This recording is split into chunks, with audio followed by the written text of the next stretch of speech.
안녕하십니까. OBS 뉴스 오늘입니다. 서울과 부산시장을 뽑는 4.7 재보궐선거 이제 석 달 남짓 남았습니다. 새해부터 안철수 국민의당 대표의 지지율 독주가 이어지고 있는데요. 정치권은 서울시장 보궐선거 준비에 분주합니다. 야권은 단일화 변수를 해결하는데 여당은 흥행 전략 마련에 고심이 깊은데요. 여야의 재보궐선거 전략 자세히 짚어드리겠습니다.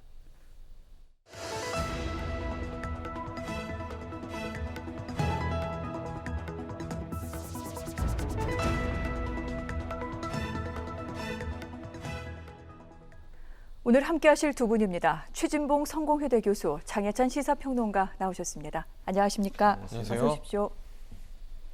네, 이제 꼭 석 달 정도밖에 남질 않았습니다. 재보궐선거, 오늘은 서울시장 보궐선거와 관련된 이야기를 좀 자세히 해보려고 하는데 우선 새해부터 나온 여론조사 결과부터 보면서 설명드리도록 하겠습니다. 범여권 서울시장 후보 적합도에 관련된 여론조사 결과가 나왔습니다.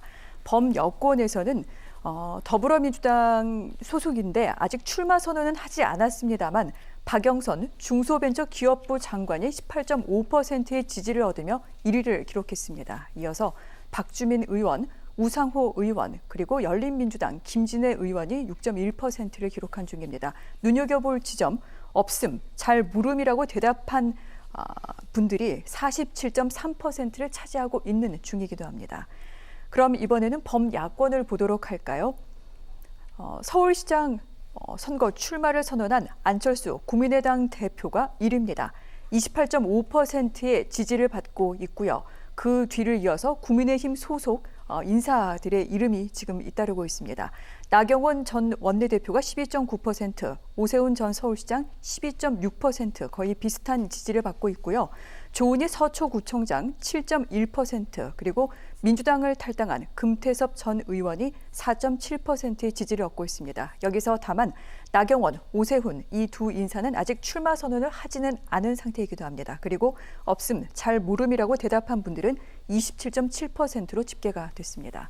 이 같은 여론조사는 아시아경제에서 의뢰해 윈지코리아 컨설팅에서 조사했습니다. 지난 2일과 3일 이틀 동안 시행이 됐고요. 표본 오차는 95% 신뢰 수준의 플러스 마이너스 3.1%포인트입니다. 자, 그러면 자세하게 좀 얘기를 해보도록 하겠습니다. 먼저 여권 쪽을 좀 들여다보면 박영선 중소벤처기업부 장관 아직 출마 선언을 하지 않았습니다. 여러 가지 변수를 지금 고려하고 있는 것 같은데 그럼에도 불구하고 18.5%로 지금 범여권 인사 가운데서는 1위의 지지를 받고 있습니다. 그런데 지금 서울시민 절반 가까이가 여권 후보 가운데 마음에 가는 인물이 없다 또는 잘 모른다라고 얘기를 했는데 교수님, 이 부분도 상당한 변수가 될 것 같아요. 그럴 가능성이 있습니다. 그러니까 지금 현재로 보면 이제 후보군으로 떠오르는 분들은 박영선 장관, 물론 이제 본인은 아직까지 출마에 대한 공식적인 입장을 밝히진 않고 있습니다만 박주민 의원도 아직까지 공식 입장을 밝히지 않고 우상호 의원만 지금 출마를 공식화했고요. 네. 그런 상황이기 때문에 지금 현재 이 세 분 같은 경우에 떠오르는 후보군이지만 국민들이나 아니면 서울 시민들이 봤을 때는 약간 좀 그 마음을 주기에 그렇게 딱히 한 분이 있다고 보기 어려운 것 같아요. 지금 말씀하신 것처럼 전체적으로 한 50%, 47.3%가 잘 모름 이런 응답을 했거든요. 이런 상황이 지속된다고 하면 제가 볼 때는 민주당이 또 다른 후보를 물색할 가능성도 있다고 생각이 듭니다. 그러니까 지금 현재 떠오르고 있는 세 분, 박영선, 박주민, 우상호 이 가능성이 있는 후보군 중에 지금 예비 후보로 등록한 분은 한 분도 안 계세요. 지금 현재 상황으로는. 그리고 이제 사실은 임종석 전 실장이 거론이 됐었는데 본인은 공식적으로 출마를 안 하겠다 이렇게 밝혔고 우상호 의원을 지지한다 이렇게 얘기를 했기 때문에 임종석 전 실장이 후보가 될 가능성 상당히 낮아 보입니다. 하지만 제가 이제 전제를 분명히 달고 싶은 것은 안철수 후보나 범야권에서 일어나고 있는 후보군들의 지지율이 높은 상태에서 여권의 후보들이 지지율이 낮은 경우에는 또 다른 선택을 할 수도 있을 거라고 저는 봅니다. 아직 이제 시간이 90일 정도 남았거든요. 이런 상황이라고 하면 충분히 저는 다른 선택의 가능성도 있을 수 있다. 문제는 지지율이 어느 정도까지 받쳐주느냐의 문제고요. 박영선 장관이 만약에 출마를 결심하고 나왔을 때 여론조사 결과가 어느 정도 다시 반등할 수 있는, 즉 네. 뭐 효과가 좀 나타난다고 하면 박영선 장관 쪽으로 모아질 수 있겠지만, 만약에 그런 상황이 안 된다고 하면 여권 입장에서는 새로운 선택을 할 가능성도 전혀 배제할 수 없는 상황이라고 생각이 됩니다. 새로운 선택이라고 말씀을 하시는 것은 뭐 다른 인물을 영입한다는 그런 말씀이신가요? 그럴 가능성이 있다고 봐요. 이제 네. 일단은 인지도가 좀 있어야 되는 상황이 되거든요. 네. 그러니까 박영선 장관이 물론 인지도가 없는 건 아니고 지금 세 분 다 인지도는 있지만 서울 시민의 전체적인 지지를 받기 위해서 조금 더 인지도가 있고 영향력 있는 분을 전략적으로 선택할 네. 가능성, 이 부분도 전혀 배제할 수 없는 상황이라는 생각이 듭니다. 그렇군요. 사실 민주당 내에서도 여러 이야기가 나오고 있는 중인데 이 부분 어떻게 반영이 될진 그래서 좀 지켜볼 필요가 있을 것 같습니다. 이번엔 범야권 얘기를 해보도록 하겠습니다. 국민의당 안철수 대표가 상당히 앞지르고 있습니다. 서울시장 후보로 적합하다는 응답, 방금 보신 대로 28.5%가 나왔고, 이 부분은 나경원 전 원내대표 전 의원과 오세훈 전 시장의 지지율을 합쳐도 훨씬 더 앞서고 있는 수치이기도 합니다. 안철수 대표의 상승세가 상당해 보이는데 평론가님 어떻게 평가하십니까? 그러니까 저는 지금 단계에서 이 지지율 격차 때문에 안철수 대세론이 형성될 가능성은 없다고 봅니다. 그런가요? 왜냐하면 이번 여론조사 표를 보면요. 지금 국민의힘 안에 있는 후보 중에 5% 이상이라 여기 이름이 올라간 후보가 3명입니다. 오세훈, 나경원, 조은희인데 네. 이 세 후보의 지지율을 합치면 33% 정도가 됩니다. 그러니까 안철수 대표가 이번에 받은 28%라는 적합도보다 훨씬 더 위에 있게 되는 셈인 것이죠. 그렇다면 무엇이냐? 지금 안철수 이 대표의 지지율이 도드라지는 것은 제1야당인 국민의힘에서 아직까지 교통정리가 안 됐기 때문이 아닌가 하는 생각을 지우기 어렵습니다. 네. 만약에 국민의힘에서 단독 경선을 통해서 최종 후보를 한 사람으로 추리게 된다면 그게 오세훈 전 시장이든 나경원 전 의원이든 또는 조은희 서초구청장이든 그 한 사람에게 20% 후반대에서 30%대의 적합도가 충분히 주어지지 않겠는가 하는 산술적 계산을 우리가 해볼 수 있는 것이고요. 네. 이것이 전례가 있는 게 지난 지방선거에서 김문수 전 경기지사가 그 당시에 이제 자유한국당 제1야당의 서울시장 후보로 나와서 경쟁을 했는데 본선에서 2등했습니다. 3등을 안철수 네. 대표가 했습니다. 그런 전례가 있는 것처럼 제1야당이 가지고 있는 브랜드 파워를 우리가 결코 간과해서는 안 된다는 점. 지금 그리고 김종인 비대위원장 같은 경우도 단독으로 국민의힘 후보를 내게 된다면 최후의 단일화에서 충분히 국민의힘 후보가 안철수 대표를 이길 수도 있다. 이런 취지의 발언을 하고 있기 때문에 이 야권의 후보가 어떻게 편성될지는 국민의힘의 어떤 경선 스케줄을 보면서 시간이 조금 더 정리될 시간이 필요하지 않은가 하는 그런 의견을 드리고 싶습니다. 알겠습니다. 이 같은 야당 내 여러 가지 속마음과 전략은 잠시 후에 저희가 짚어드리도록 하고요. 저희가 여론조사 결과를 하나 더 준비한 게 있습니다. 보시면서 좀 얘기를 나누도록 하겠습니다. 여야 양자 가상 대결 여론조사인데요. 여당에서는 박영선 장관이 출마했을 경우를 가정을 했고요. 야권에서는 안철수 대표가 단일화돼서 나왔을 때 이 가상 대결을 한번 저희가 예측을 해봤더니 이렇게 나왔습니다. 박영선 37.0%, 안철수 47.4%입니다. 10%포인트 가까이 지금 안철수 대표가 앞서는 것으로 나오기도 하는데 그 외 여러분께서는 없음과 잘 모름이라는 수치도 눈여겨봐 주시길 부탁을 드리겠습니다. 또는 이런 가상 대결도 한번 해봤습니다. 오세훈 전 시장으로 야권이 단일화돼서 박영선 장관과 맞붙었을 경우 오세훈 전 시장이 더 앞섰습니다. 박영선 38.7%, 오세훈 43.9%입니다. 없음과 잘 모름은 이전보다는 조금 더 올라갔습니다. 즉 안철수 대표를 지지했던 그 표가 약간 박영선 장관이나 없음, 잘 모름으로 이동한 것을 보실 수가 있습니다. 이어서 이번에는 야권이 나경원 전 원내대표로 단일화됐을 경우를 상정을 해서 박영선 대 나경원 이렇게 여쭤봤더니 이번에는 박영선 장관이 조금 앞섰습니다. 40.1, 나경원 전 의원 39.8, 0.3%포인트 차이인데 사실 이 정도 수치는 거의 같다고 보시면 됩니다. 다만 없음과 잘 모름이라는 응답이 이전보다 조금 더 올라간 부분을 좀 확인할 수가 있기도 합니다. 역시 동일한 여론조사 결과이기 때문에 제가 별도로 읽어드리지는 않겠습니다. 다시 한번 정리를 해드리면 안철수 대표로 단일화될 경우 나경원 전 의원이나 오세훈 전 시장보다 더 유리한 것으로 보입니다. 이 박영선 장관과의 가상 대결에서도 상당히 높은 경쟁력을 보였는데 문제는 이것이 과연 현실화될지의 부분이겠죠. 김종인 비대위원장, 국민의힘 안에서 안철수 대표에 대해서 상당히 좀 약간 좀 비토하는 그런 분위기를 갖고 있기도 한데 어제 방송에 나와서 단일화 반대하지 않는다 이런 뉘앙스의 얘기를 하기도 했습니다. 평론가님 어떻게 정리가 돼가고 있나요? 보세요. 김종인 위원장의 말은 최종적으로 후보 등록 직전에 협의해서 단일화할 수 있다는 거거든요. 그 네. 말은 무엇이냐? 국민의힘 후보 일단 뽑아보겠다는 겁니다. 그래서 국민의힘 후보 한 사람이 나오고 그때 안철수 대표와의 양자 대결 또는 여권의 주요 후보군과의 양자 대결 결과에서 누가 더 높게 나오는지 지금보다는 명확하게 윤곽이 드러나겠죠. 적어도 오세훈 전 시장과 나경원 전 의원은 아직까지 공식적인 출마 선언도 안 한 상태입니다. 네. 그러니까 컨벤션 효과를 누리기 힘든 상태에서도 이 정도의 어떤 박빙에 가까운 지지율이 나온다면 최종 후보 등록까지 국민의힘 내부에서 경선 흥행이 이번에 정말 불이 붙었습니다. 오신환 전 의원도 출마 선언했죠. 아까 지금 표에 나왔던 조은희 전 구청장도 만만치 않은 다크호스죠. 네. 그 임대인 발언으로 상당히 화제를 몰았던 윤희숙 의원도 출마할지 말지 고심하고 있다고 알려지고 있고 다양한 후보군이 정말 소위 말해 밥상에 반찬이 많이 차려졌기 때문에 이게 하나로 모이게 되면 충분한 시너지 효과와 컨벤션 효과를 낼 수 있고 그때 가서 안철수 대표와 다시 한번 단일화를 하자.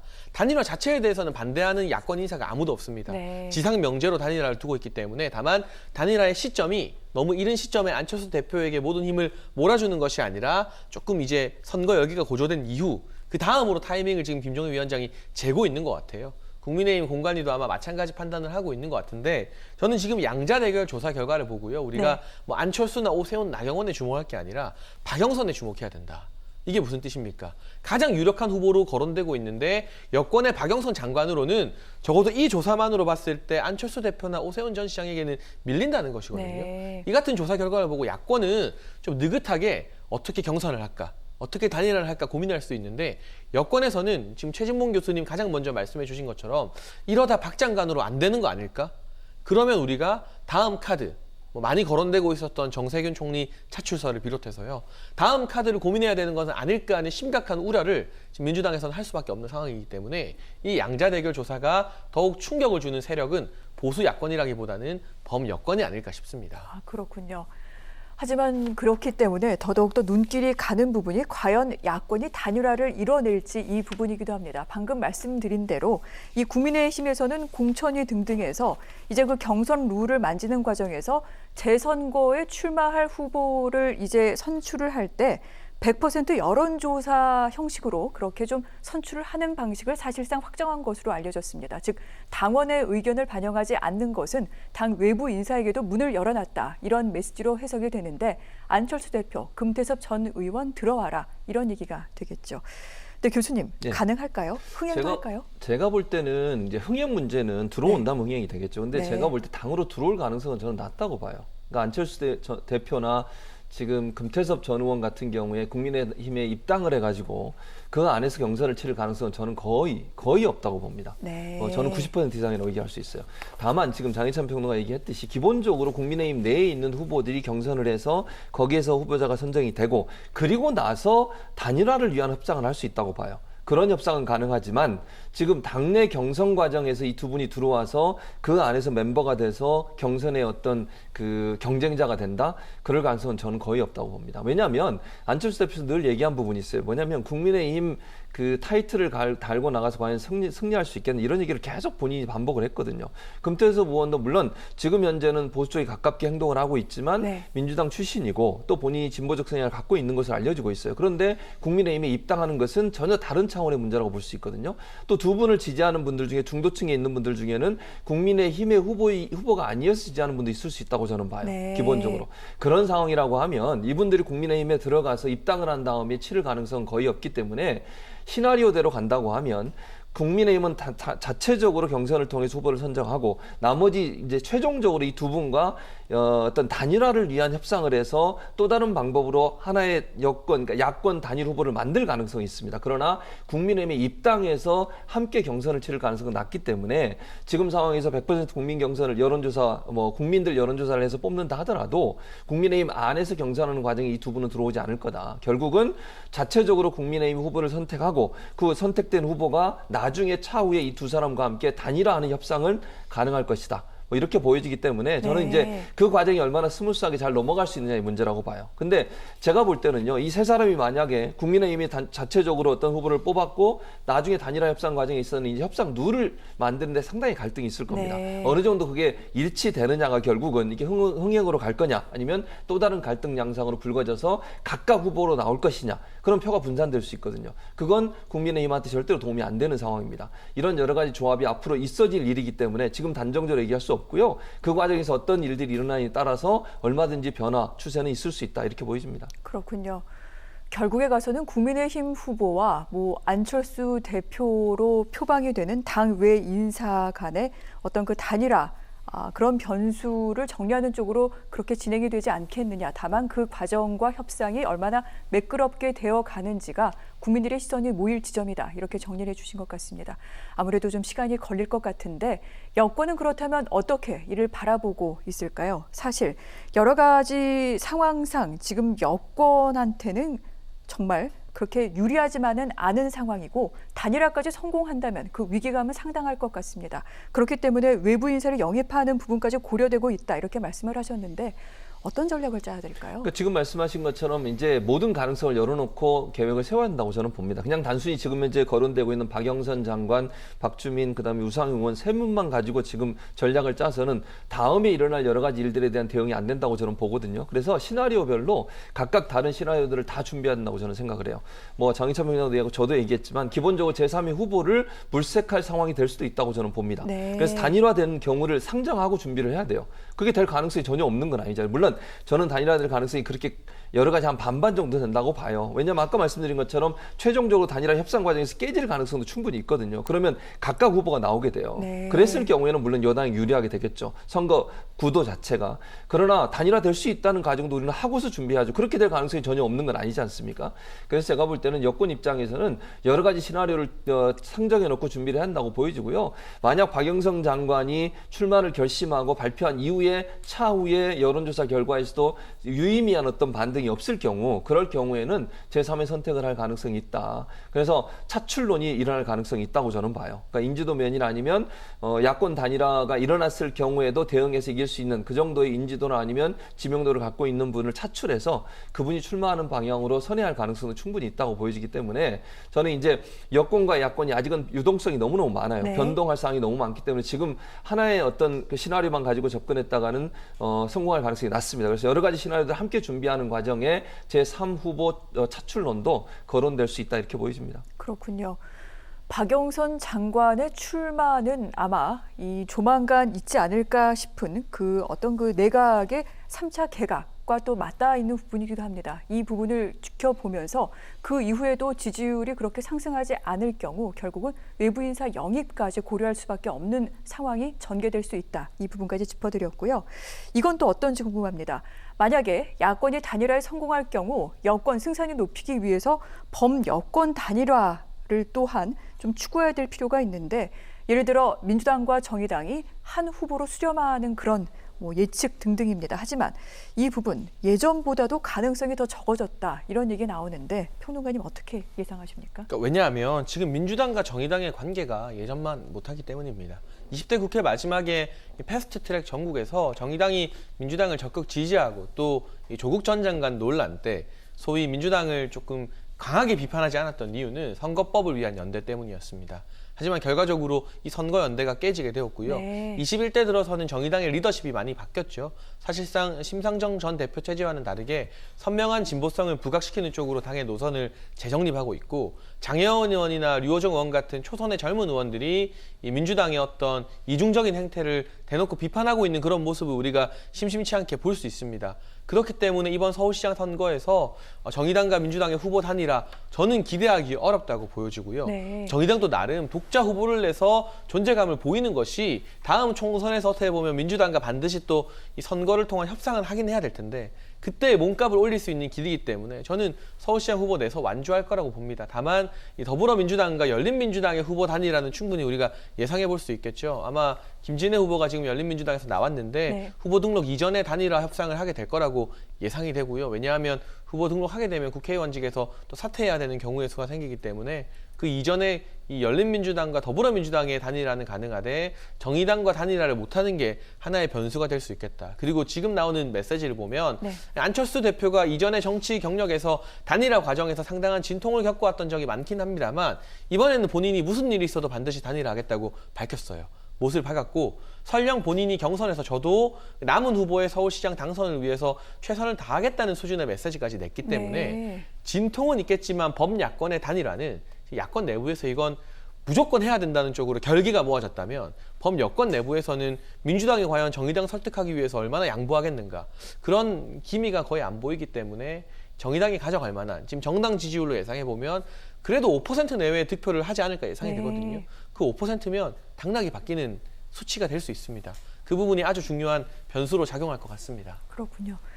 지금까지의 말씀을 종합해 봤을 때 이 서울시장 보궐선거 같은 경우에는 일단 여건이 조금은 더 어려운 그런 양상을 띠지 않을까 싶기도 합니다만 아직 90일 넘은 시간이 남아있기도 합니다. 계속해서 뉴스오늘에서 이 부분은 지켜보면서 또한 시청자 여러분들께 전해드리도록 하겠습니다.